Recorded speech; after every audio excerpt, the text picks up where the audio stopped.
আসন্ন দুর্গাপূজায় বাংলাদেশে আতঙ্কগ্রস্ত সংখ্যালঘুদের ভরসা দিতে মাঠে নেমে পুলিশের জোর তৎপরতা।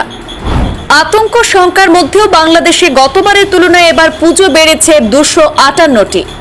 দুর্গোৎসব শান্তিপূর্ণভাবে সম্পন্ন করার লক্ষ্যে প্রতিটি মন্দিরে নিশ্চিত নিরাপত্তা নিশ্চিত করতে মাঠ পর্যায়ে কাজ শুরু করছে আইন শৃঙ্খলা রক্ষাকারী বাহিনী। দুর্গাপূজায় নিরাপত্তার কোনো ঝুঁকি নেই, বাংলাদেশের সংখ্যালঘুদের আশ্বস্ত করলেন পুলিশের মহাপরিদর্শক মোহাম্মদ ময়নুল ইসলাম। পূজায় জঙ্গি হামলার আশঙ্কা উড়ালেন পুলিশের মহাপরিদর্শক। উৎসব ঘিরে সর্বোচ্চ সতর্কতা থাকবে পুলিশের, নিরাপত্তায় কোনো আপোষ করা হবে না, স্পষ্ট করলেন বাংলাদেশ পুলিশের শীর্ষ কর্তা। দুর্গোৎসবকে কেন্দ্র করে বাংলাদেশের হিন্দু সম্প্রদায়ের মানুষের মধ্যে অস্থিরতা এবং আতঙ্ক বিরাজ করছে। বিশেষ করে চট্টগ্রামে পুজো করতে গেলে 5 লাখ টাকা দিতে হবে এমন অজ্ঞাত চিঠি ঘিরেই যে আতঙ্কের পরিবেশ তৈরি হয়েছে, সেই পরিস্থিতি স্বাভাবিক করতে আগে ভাগে মাঠে নেমে পড়েছে বাংলাদেশ পুলিশ। নিরাপত্তায় নামানো হয়েছে সেনাও। হাজারো প্রতিকূলতার মধ্যেও বাংলাদেশের সংখ্যালঘু সম্প্রদায়ের মানুষ দুর্গাপূজা উৎসবের আনন্দে মেতে উঠতে মুখিয়ে রয়েছে। পুলিশের পক্ষ থেকে বলা হয়েছে, আসন্ন দুর্গোৎসব শান্তিপূর্ণভাবে সম্পন্ন করার লক্ষ্যে প্রতিটি মন্দিরে নিশ্ছিদ্র নিরাপত্তা নিশ্চিত করতে মাঠ পর্যায়ে কাজ করছে আইন শৃঙ্খলা রক্ষাকারী বাহিনী। সবগুলো মন্দির সুরক্ষার চেষ্টা করা হচ্ছে। সেনাবাহিনীর টিম সহ থানা পুলিশের পক্ষ থেকে প্রতিনিয়ত টহল দেওয়া হচ্ছে। গ্রাম পুলিশ এবং ইউনিয়ন ভিত্তিক পুলিশ কর্মকর্তা সার্বক্ষণিক টহলে আছেন। এ নিয়ে আতঙ্কিত হওয়ার কিছু নেই। বাংলাদেশের পুলিশ মহাপরিদর্শক মোহাম্মদ ময়নুল ইসলাম বলেছেন, দুর্গাপূজায় নিরাপত্তার ঝুঁকি নেই।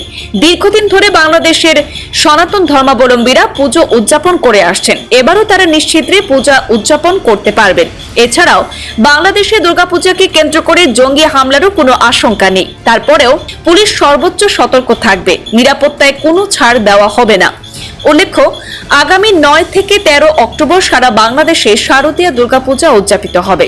গত বছর সারা দেশে 32,408টি মণ্ডপে দুর্গাপুজো উদযাপিত হয়েছিল। এবছর আরো 258টি পুজোর সংখ্যা বেড়ে মোট 32,666টি মণ্ডপে দুর্গাপুজো উদযাপিত হবে।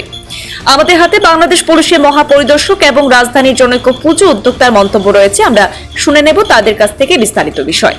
এখানে দুর্গাপূজা সার্বজনীন দুর্গোৎসব, এটি আবহমান কাল থেকে এই বাংলাদেশের বাঙালি জাতির একটি শুধুমাত্র যে সনাতন ধর্মাবলম্বীদের যে উৎসব সেটি না, সেখানে পুরো বাংলাদেশের মানুষ কিন্তু অংশ নিয়ে থাকে এই উৎসবে।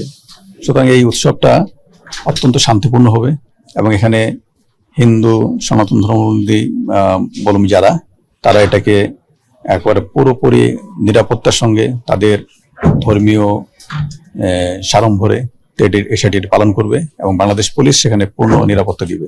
আর কয়েকদিন পরই শুরু হবে দুর্গাপূজা। দুর্গাপূজাতে হিন্দু ধর্মাবলম্বী যারা আছেন তারা দুর্গাপূজায় অংশগ্রহণ করবেন, এটাই চিরসত্য।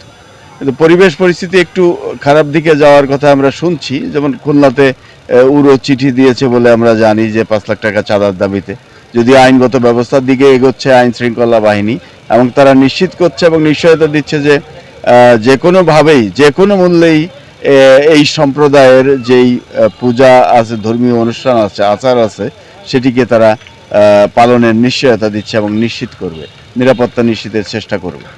এই আমরা একটু জানি যে সারা দেশে একটু অস্থির অবস্থা চলছে। তার মধ্যে পুলিশের পক্ষ থেকে জানানো হয়েছে, আমরা জেনেছি বিভিন্ন সূত্র থেকে, যে তারা কঠোর এবং কঠোরতর অবস্থানে থেকেই এবারে দুর্গাপূজাকে উদযাপনের সুযোগ করে দেবে বলে জেনেছি।